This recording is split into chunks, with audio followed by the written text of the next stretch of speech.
不要因为一个男人爱你而爱他。什么意思啊？你是想说顾川的事儿吧？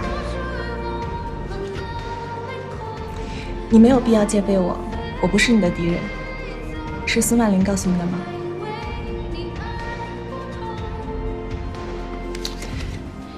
我不认识的人，我不想做评价。但是我不知道他为什么要告诉你这么久远的事。我是顾川的前女友，这点我不否认。但是我认识你的时候，真的不知道你和他的关系。我也没有想到过会给你带来麻烦。文文姐，你没有给我带来麻烦，是我自己的问题。我能感觉到你对他的心意，你们的事我不方便插手，但是如果因为我而受到影响的话，我是希望跟你说清楚的。没有。啊，图纸我是现在给你看，还是一会儿？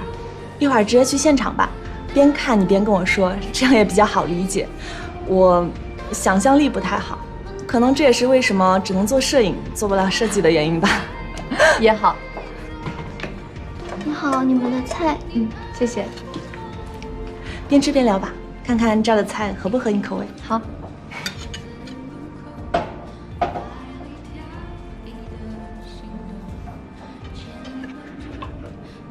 我本来是不想接你这个案子，因为我的身份吗？我对你没有敌意啊，我是有点害怕看到你。简单来说，我是在逃避。我不否认我爱过他。其实这么多年了，我对他仍然是敬佩和尊重的。我希望我们都能拥有各自的幸福。这是我对你的坦诚。我有后悔过，在他最艰难的时候，我离开了他，离开了这个城市。但是我现在想想，可能一切都是注定的。我们没有办法接受现在的彼此，你能明白吗？你和前男友关系怎么样？我没有前男友，我还没有谈过恋爱。那我跟你分享一条我的秘诀吧。不要因为一个男人爱你而爱他。什么意思啊？一个男人如果他本身冷漠、无情又暴躁，或者身上有一些你无法忍受的缺点，但是他为了你暂时隐藏了，千万不要跟他在一起。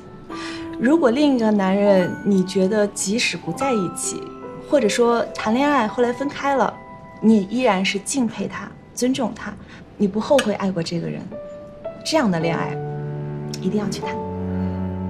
文文姐，你说的太好了，我都要对你心动。我是希望顾川能够幸福的。